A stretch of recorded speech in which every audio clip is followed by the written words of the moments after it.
This is a TLC recording. Dracula by Bram Stoker. Chapter 26. Dr. Sewards Diary. 29th of October. This is written in the train from Varna to Galatz. Last night we all assembled a little before the time of sunset. Each of us had done his work as well as he could. So far as thought and endeavor and opportunity go, we are prepared for the whole of our journey, and for our work when we get to Galatz. When the usual time came round, Mrs. Harker prepared herself for her hypnotic effort, and after a longer and more serious effort on the part of Van Helsing than has been usually necessary, she sank into the trance. Usually, she speaks on a hint, but this time the professor had to ask her questions, and to ask them pretty resolutely before we could learn anything. At last her answer came. I can see nothing. We are still. There are no waves lapping, but only a steady swirl of water softly running against the hawser. I can hear men's voices calling, near and far, and the roll and creak of oars in the rowlocks. A gun is fired somewhere. The echo of it seems far away. There is tramping of feet overhead, and ropes and chains are dragged along. What is this? There is a gleam of light. I can feel the air blow upon me. Here she stopped. She had risen, as if impulsively from where she lay on the sofa, and raised both her hands, palms upwards, as if lifting a weight. Van Helsing and I looked at each other with understanding. Quincy raised his eyebrows slightly and looked at her intently, whilst Harker's hand instinctively closed round the hilt of his kukri. There was a long pause. We all knew that the time when she could speak was passing, but we felt that it was useless to say anything. Suddenly, she sat up, and as she opened her eyes, said sweetly, "Would none of you like a cup of tea? You must all be so tired." We could only make her happy, and so acquiesced. She bustled off to get tea. When she had gone, Van Helsing said, "You see, my friends, he is close to land. He has left his earth chest, but he has yet to get on shore. In the night he may lie hidden somewhere, but if he be not carried on shore, or if the ship do not touch it, he cannot achieve the land. In such case he can, if it be in the night, change his form, and can jump or fly on shore, as he did at Whitby. But if the day come before he get on shore, then, unless he be carried, he cannot escape.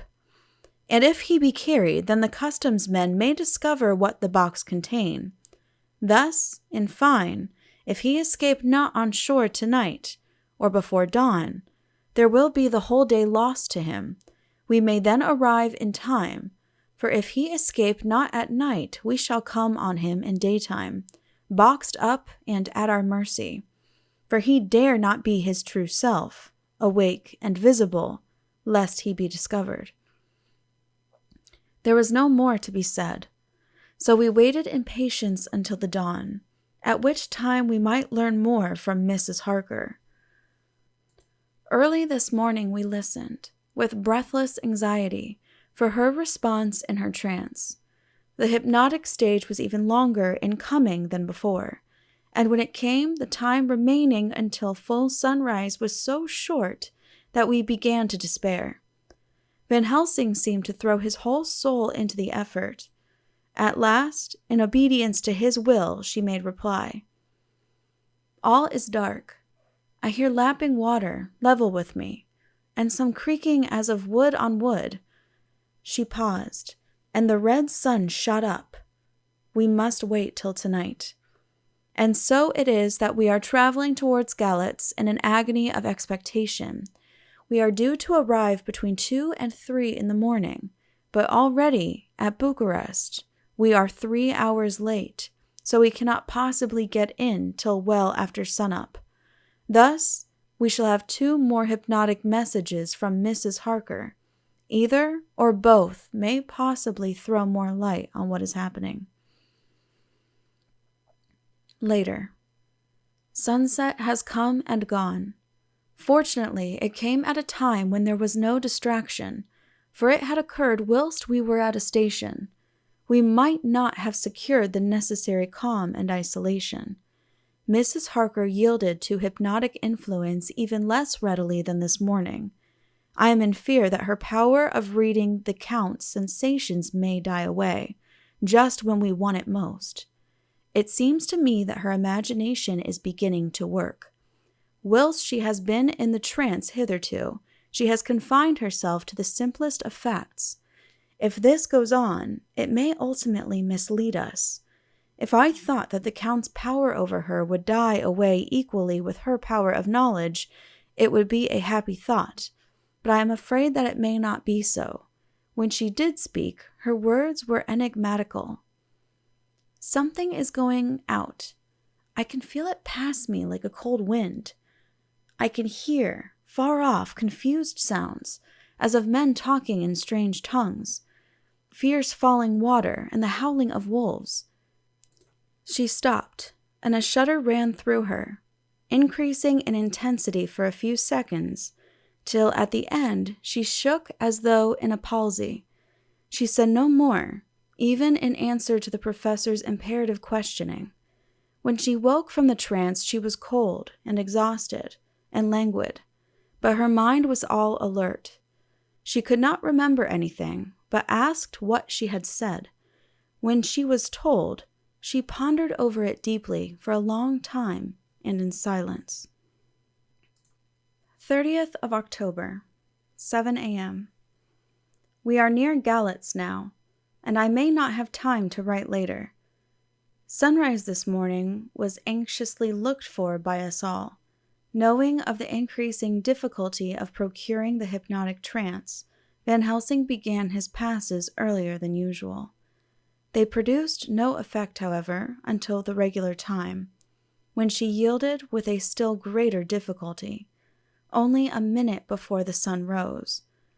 The professor lost no time in his questioning. Her answer came with equal quickness. All is dark.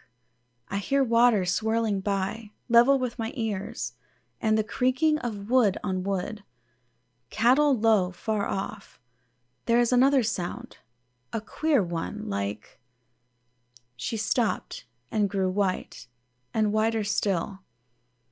Go on, speak, I command you, said Van Helsing in an agonized voice. At the same time there was despair in his eyes, for the risen sun was reddening even Mrs. Harker's pale face. She opened her eyes, and we all started as she said, sweetly and seemingly with the utmost unconcern, "Oh, Professor, why ask me to do what you know I can't? I don't remember anything." Then, seeing the look of amazement on our faces, she said, turning from one to the other with a troubled look, "What have I said? What have I done? I know nothing, only that I was lying here half asleep and heard you say, 'Go on, speak, I command you.' It seemed so funny to hear you order me about, as if I were a bad child." "Oh, Madam Mina," he said sadly, "it is proof, if proof be needed, of how I love and honor you, when a word for your good, spoken more earnest than ever, can seem so strange because it is to order her whom I am proud to obey." The whistles are sounding. We are nearing Galatz. We are on fire with anxiety and eagerness. Mina Harkers Journal, 30th of October. Mr. Morris took me to the hotel where our rooms had been ordered by telegraph, he being the one who could best be spared, since he does not speak any foreign language. The forces were distributed much as they had been at Varna, except that Lord Godalming went to the vice-consul. as his rank might serve as an immediate guarantee of some sort to the official, we being in extreme hurry. Jonathan and the 2 doctors went to the shipping agent to learn particulars of the arrival of the Czarina Catherine. Later. Lord Godalming has returned. The consul is away and the vice-consul sick, so the routine work has been attended to by a clerk. He was very obliging and offered to do anything in his power. Jonathan Harker's Journal, 30th of October. At 9 o'clock, Dr. Van Helsing, Dr. Seward, and I called on Messrs. Mackenzie and Steinkopf, the agents of the London firm of Hapgood. They had received a wire from London in answer to Lord Godalming's telegraphed request, asking us to show them any civility in their power. They were more than kind and courteous, and took us at once on board the Czarina Catherine, which lay at anchor out in the river harbor. There we saw the captain, Donaldson by name, who told us of his voyage. He said that in all his life he had never had so favorable a run. "Man," he said, "but it made us afeard, for we expected that we should have to pay for it with some rare piece o' ill luck, so as to keep up the average. It's no canny to run for London to the Black Sea wi' a wind ahint ye, as though the Deil himself were bawling on your sail for his end purpose. And at the time, we could no speir a thing, gin we were nigh a ship or a port or a headland. A fog fell on us and travelled wi' us, till when after it had lifted and we looked out, the Deil a thing could we see. We ran by Gibraltar, wi'oot being able to signal, until we came to the Dardanelles, and had to wait to get our permit to pass. We never were within hail o' aught. At first I inclined to slack off sail and beat about till the fog was lifted, but whiles I thought that if the Deil was minded to get us into the Black Sea quick, he was like to do it whether we would or no. If we had a quick voyage, it would be no to our miscredit with the owners, or no hurt to our traffic, and the old man, who had served his ain purpose, wad be decently grateful to us for no hindering him." This mixture of simplicity and cunning, of superstition and commercial reasoning, aroused Van Helsing, who said, "Mine friend, that devil is more clever than he is thought by some, and he know when he meet his match." The skipper was not displeased with the compliment, and went on. "When we got past the Bosphorus, the men began to grumble. Some of them, like the Romanians, came and asked me to heave overboard a big box, which had been put on board by a queer-looking old man just before we had started for London. I had seen them speer at the fellow, and put out their 2 fingers when they saw him, to guard against the evil eye. Man, but the superstition of foreigners is perfectly ridiculous. I sent them about their business pretty quick. But as just after a fog closed in on us, I felt a wee bit as they did and something, though I wouldn't say it was agin the big box. Well, on we went, and as the fog didn't let up for 5 days, I just let the wind carry us. For if the Deil wanted to get somewheres, well, he would fetch it up a reet, and if he didn't, well, we'd keep a sharp lookout anyhow. Sure enough, we had a fair way and deep water all the time, and 2 days ago, when the morning sun came through the fog, we found ourselves just in the river opposite Galatz. The Romanians were wild, and wanted me right or wrong to take out the box and fling it in the river. I had to argue with them about it with a handspike, and when the last of them rose off the dock with his head in his hand, I had convinced them that, evil eye or no evil eye, the property and the trust of my owners were better in my hands than in the river Danube. They had, mind ye, taken the box on the deck ready to fling in, and as it was marked Galatz via Varna, I thought I'd let it lie till we discharged in the port and get rid of it altogether.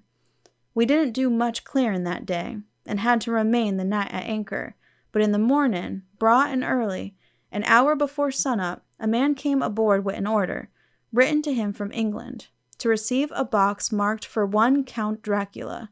Sure enough, the matter was one ready to his hand.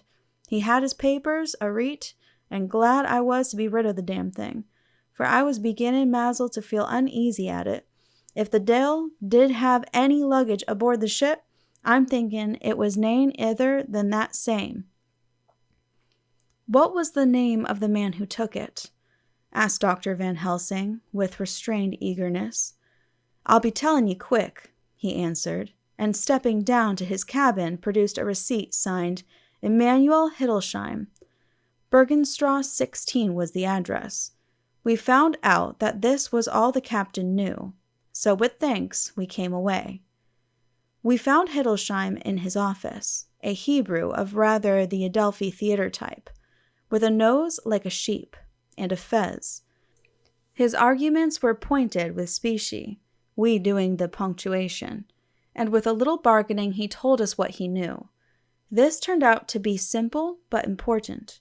He had received a letter from Mr. Deville of London telling him to receive, if possible before sunrise, so as to avoid customs, a box which would arrive at Galetz in the Czarina Catherine. This he was to give in charge to a certain Petrov Skinski, who dealt with the Slovaks who traded down the river to the port. He had been paid for his work by an English banknote, which had been duly cashed for gold at the Danube International Bank. When Skinski had come to him, he had taken him to the ship and handed over the box, so as to save porterage. That was all he knew. We then sought for Skinski, but were unable to find him.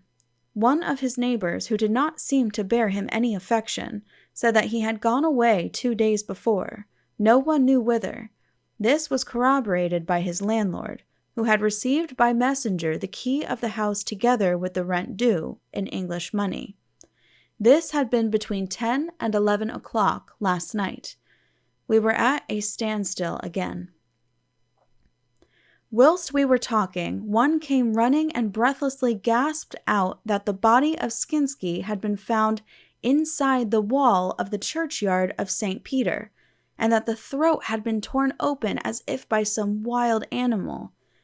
Those we had been speaking with ran off to see the horror, the women crying out, "This is the work of a Slovak!" We hurried away lest we should have been in some way drawn into the affair, and so detained. As we came home, we could arrive at no definite conclusion. We were all convinced that the box was on its way, by water, to somewhere, but where that might be, we would have to discover. With heavy hearts, we came home to the hotel to Mina. When we met together, the first thing was to consult as to taking Mina again into our confidence. Things are getting desperate, and it is at least a chance, though a hazardous one. As a preliminary step, I was released from my promise to her. Mina Harkers Journal, 30th of October, evening. They were so tired and worn out and dispirited that there was nothing to be done till they had some rest. So I asked them all to lie down for half an hour, whilst I should enter everything up to the moment. I feel so grateful to the man who invented the traveler's typewriter, and to Mr. Morris for getting this one for me. I should have felt quite astray doing the work if I had to write with a pen. It is all done. Poor dear Jonathan, what he must have suffered. What must he be suffering now? He lies on the sofa, hardly seeming to breathe, and his whole body appears in collapse. His brows are knit, his face is drawn with pain. Poor fellow, maybe he is thinking, and I can see his face all wrinkled up with the concentration of his thoughts. Oh, if I could only help at all! I shall do what I can. I have asked Dr. Van Helsing, and he has got me all the papers that I have not yet seen. Whilst they are resting, I shall go over all carefully, and perhaps I may arrive at some conclusion. I shall try to follow the professor's example and think without prejudice on the facts before me. I do believe that under God's providence I have made a discovery.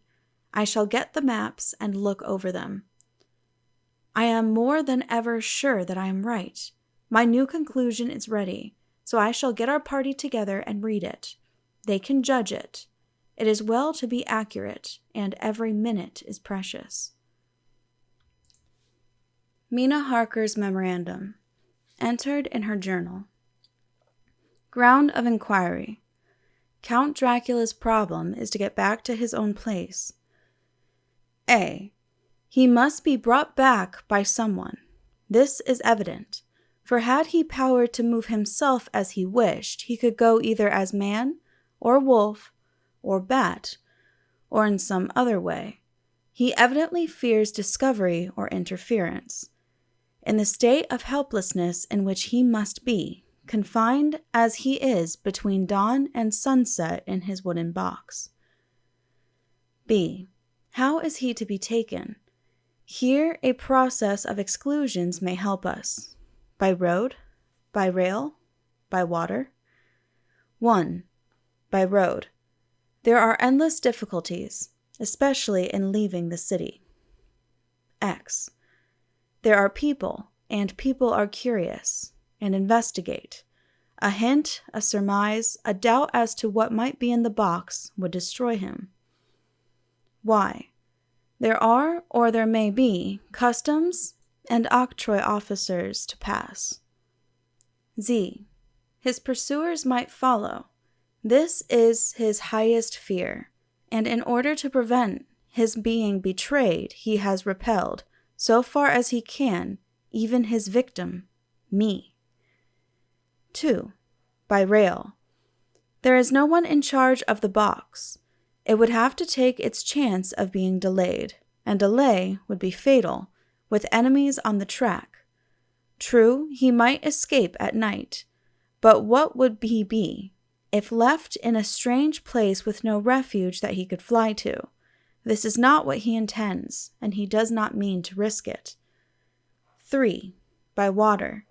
Here is the safest way in one respect, but with most danger in another. On the water he is powerless, except at night. Even then he can only summon fog and storm and snow and his wolves. But were he wrecked, the living water would engulf him, helpless, and he would indeed be lost. He could have the vessel drive to land, but if it were unfriendly land, wherein he was not free to move, his position would still be desperate. We know from the record that he was on the water, so what we have to do is to ascertain what water. The first thing is to realize exactly what he has done as yet.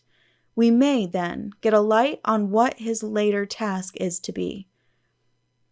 Firstly, we must differentiate between what he did in London as part of his general plan of action, when he was pressed for moments and had to arrange as best he could. Secondly, we must see, as well as we can surmise it from the facts we know of, what he has done here. As to the first, he evidently intended to arrive at Galatz and send envoys to Varna to deceive us, lest we should ascertain his means of exit from England. His immediate and sole purpose then was to escape. The proof of this is the letter of instructions sent to Emanuel Hildesheim to clear and take away the box before sunrise. There is also the instructions to Petrov Skinski. These we must only guess at, but there must have been some letter or message, since Skinski came to Hildesheim. That, so far, his plans were successful we know. The Czarina Catherine made a phenomenally quick journey, so much so that Captain Donelson's suspicions were aroused, but his superstition united with his canniness played the Count's game for him, and he ran with his favoring wind through fogs and all till he brought up blindfold at Galatz. That the Count's arrangements were well made has been proved. Hildesheim cleared the box, took it off, and gave it to Skinski. Skinski took it, and here we lose the trail. We only know that the box is somewhere on the water, moving along. The customs and the octroi, if there be any, have been avoided. Now we come to what the Count must have done after his arrival, on land at Galatz. The box was given to Skinski before sunrise. At sunrise, the Count could appear in his own form. Here we ask why Skinski was chosen at all to aid in the work. In my husband's diary, Skinski is mentioned as dealing with the Slovaks who trade down the river to the port, and the man's remark that the murder was the work of a Slovak showed the general feeling against his class. The Count wanted isolation. My surmise is this, that in London the Count decided to get back to his castle by water as the most safe and secret way. He was brought from the castle by Skani, and probably they delivered their cargo to Slovaks, who took the boxes to Varna, for there they were shipped for London. Thus the Count had knowledge of the persons who could arrange this service. When the box was on land, before sunrise or after sunset, he came out from his box, met Skinski, and instructed him what to do as to arranging the carriage of the box up some river. When this was done, and he knew that all was in train, he blotted out his traces, as he thought, by murdering his agent. I have examined the map and find that the river most suitable for the Slovaks to have ascended is either the Pruth or the Sereth. I read in the typescript that in my trance I heard cows low and water swirling level with my ears, and the creaking of wood. The Count in his box, then, was on a river in an open boat, propelled probably either by oars or poles, for the banks are near and it is working against stream. There would be no such sound if floating downstream. Of course, it may not be either the Sereth or the Pruth, but we may possibly investigate further.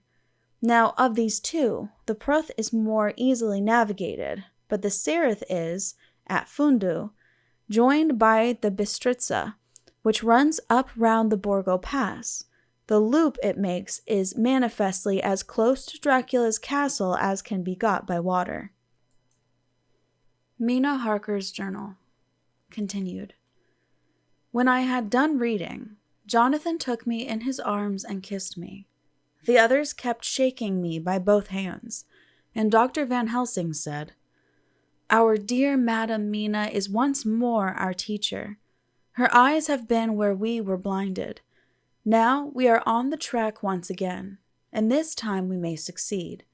Our enemy is at his most helpless, and if we can come on him by day, on the water, our task will be over. He has a start, but he is powerless to hasten, as he may not leave his box lest those who carry him may suspect. For them to suspect would be to prompt them to throw him in the stream where he perish. This he knows and will not. Now, men, to our council of war, for here and now we must plan what each and all shall do. I shall get a steam launch and follow him," said Lord Godalming. "And I, horses to follow on the bank, lest by chance he land," said Mr. Morris. "Good," said the professor, "both good, but neither must go alone. There must be force to overcome force if need be.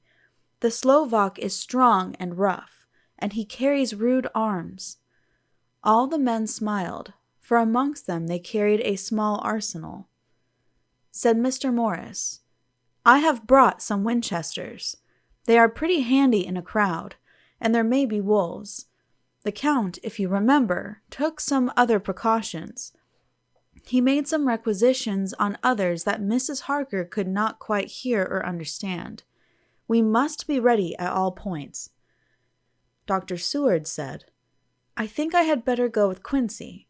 We have been accustomed to hunt together, and we too, well armed, will be a match for whatever may come along. You must not be alone, Art. It may be necessary to fight the Slovaks, and a chance thrust, for I don't suppose these fellows carry guns, would undo all our plans. There must be no chances. This time, we shall not rest until the Count's head and body have been separated, and we are sure that he cannot reincarnate." He looked at Jonathan as he spoke, and Jonathan looked at me. I could see that the poor dear was torn about in his mind.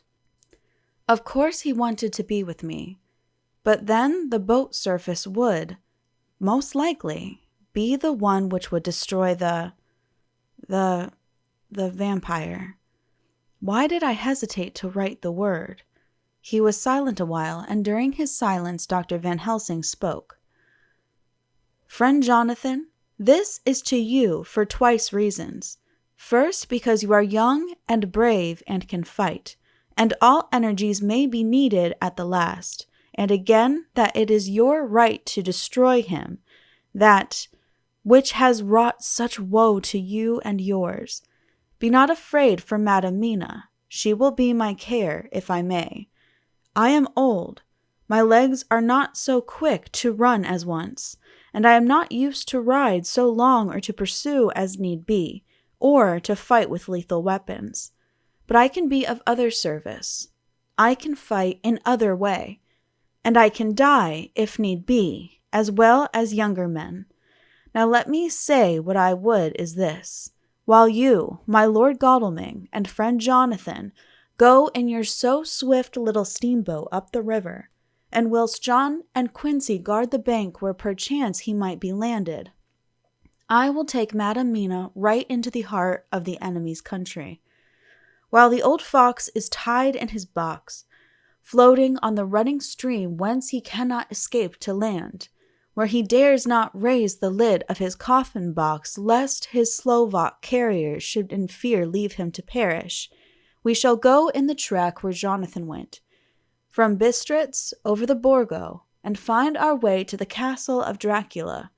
Here, Madam Mina's hypnotic power will surely help, and we shall find our way, all dark and unknown otherwise, after the first sunrise when we are near that fateful place. There is much to be done, and other places to be made sanctify, so that that nest of vipers be obliterated." Here Jonathan interrupted him hotly. "Do you mean to say, Professor Van Helsing, that you would bring Mina, in her sad case and tainted as she is with that devil's illness, right into the jaws of his death trap? Not for the world, not for heaven or hell." He became almost speechless for a minute, and then went on. "Do you know what the place is? Have you seen that awful den of hellish infamy, with the very moonlight alive with grisly shapes, and every speck of dust that whirls in the wind a devouring monster in embryo? Have you felt the vampire's lips upon your throat?" Here he turned to me, and as his eyes lit on my forehead, he threw up his arms with a cry. "Oh my God, what have we done to have this terror upon us?" And he sank down on the sofa in a collapse of misery. The professor's voice, as he spoke in clear, sweet tones, which seemed to vibrate in the air, calmed us all. "Oh, my friend, it is because I would save Madam Mina from that awful place that I would go. God forbid that I should take her into that place. There is work, wild work, to be done there, that her eyes may not see. We men here, all save Jonathan, have seen with their own eyes what it is to be done before that place can be purified. Remember that we are in terrible straits. If the Count escape us this time, and he is strong and subtle and cunning, he may choose to sleep him for a century, and then in time, our dear one," he took my hand, "would come to him to keep him company, and would be as those others that you, Jonathan, saw. You have told us of their gloating lips. You heard their ribald laugh as they clutched the moving bag that the Count threw to them. You shudder, and well may it be. Forgive me that I make you so much pain, but it is necessary. My friend, it is not a dire need for which I am giving, possibly my life.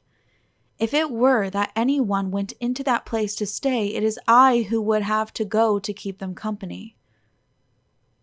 "Do as you will," said Jonathan, with a sob that shook him all over. "We are in the hands of God." Later. Oh, it did me good to see the way that these brave men worked. How can women help loving men when they are so earnest and so true and so brave? And, too, it made me think of the wonderful power of money. What can it not do when it is properly applied? And what might it do when basely used? I felt so thankful that Lord Godalming is rich, and that both he and Mr. Morris, who also has plenty of money, are willing to spend it so freely.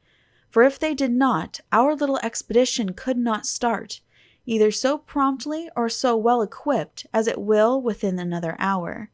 It is not 3 hours since it was arranged what part each of us was to do, and now Lord Godalming and Jonathan have a lovely steam launch, with steam up ready to start at a moment's notice. Dr. Seward and Mr. Morris have 6 good horses, well appointed.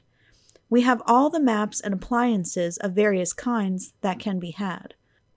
Professor Van Helsing and I are to leave by the 11:40 train tonight for Veresti, where we are to get a carriage to drive to the Borgo Pass. We are bringing a good deal of ready money, as we are to buy a carriage and horses. We shall drive ourselves, for we have no one whom we can trust in the matter. The professor knows something of a great many languages, so we shall get on all right. We have all got arms, even for me, a large-bore revolver. Jonathan would not be happy unless I was armed like the rest. Alas, I cannot carry one arm that the rest do. The scar on my forehead forbids that. Dear Dr. Van Helsing comforts me by telling me that I am fully armed as there may be wolves. The weather is getting colder every hour, and there are snow flurries which come and go as warnings. Later. It took all my courage to say goodbye to my darling. We may never meet again. Courage, Mina. The professor is looking at you keenly. His look is a warning. There must be no tears now, unless it may be that God will let them fall in gladness. Jonathan Harker's Journal, October 30th. Night. I am writing this in the light from the furnace door of the steam launch. Lord Godalming is firing up.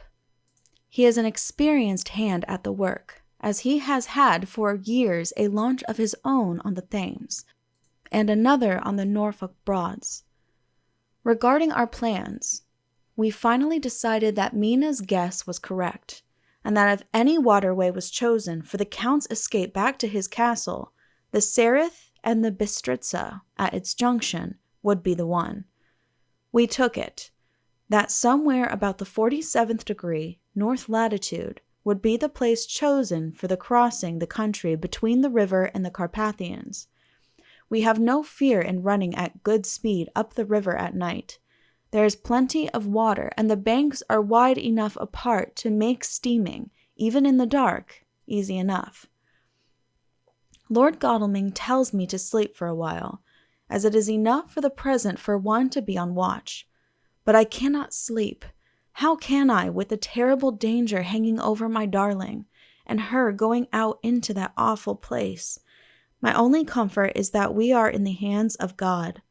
Only for that faith it would be easier to die than to live, and so be quit of all the trouble. Mr. Morris and Dr. Seward were off on their long ride before we started. They are to keep up the right bank, far enough off to get on higher lands when they can see a good stretch of river and avoid the following of its curves. They have, for the final stages, 2 men to ride and lead their spare horses, 4 in all, so as not to excite curiosity. When they dismiss the men, which shall be shortly, they shall themselves look after the horses. It may be necessary for us to join forces. If so, they can mount our whole party. One of the saddles has a movable horn, and can be easily adapted for Mina if required. It is a wild adventure we are on, here as we are rushing along through the darkness, with the cold from the river seeming to rise up and strike us, with all the mysterious voices of the night around us.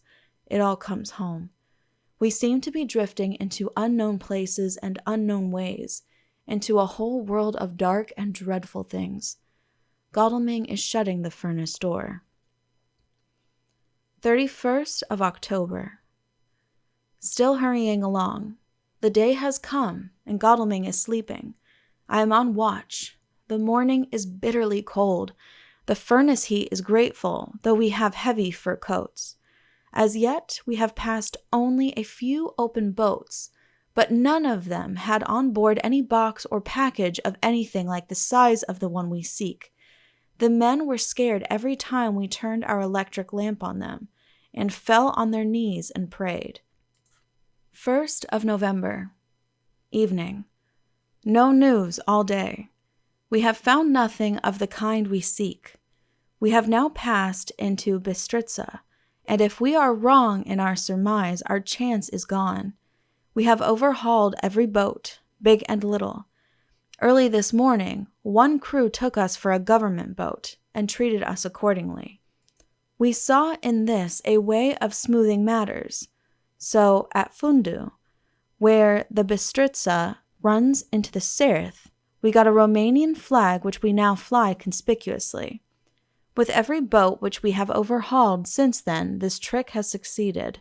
We have had every deference shown to us, and not once any objection to whatever we chose to ask or do. Some of the Slovaks tell us that a big boat passed them, going at more than usual speed as she had a double crew on board. This was before they came to Fundu, so they could not tell us whether the boat turned into the Bystritza or continued on up the Sereth.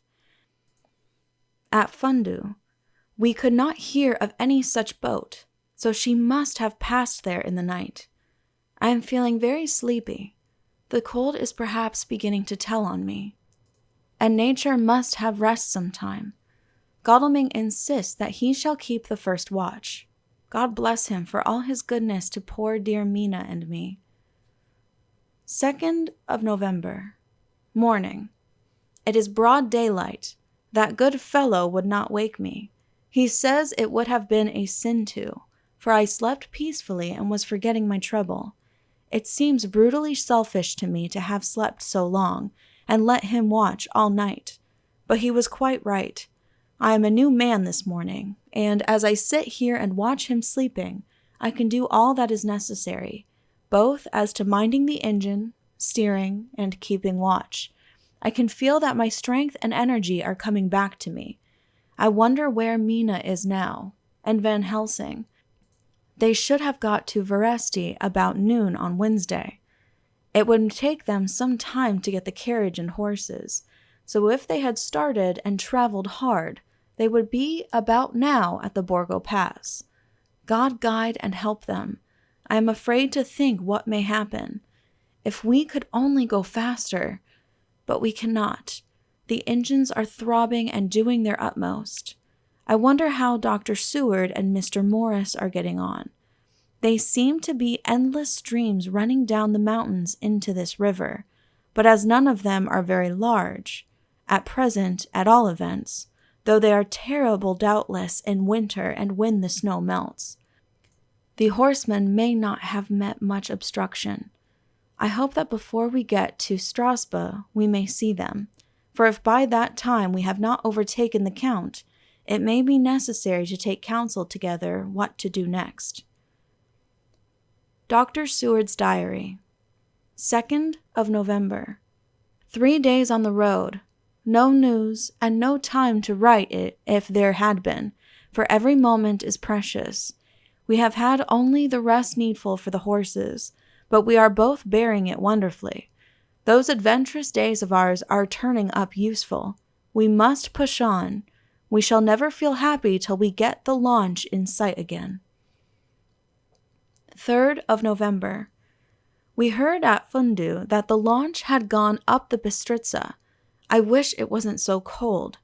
There are signs of snow coming, and if it falls heavy, it will stop us.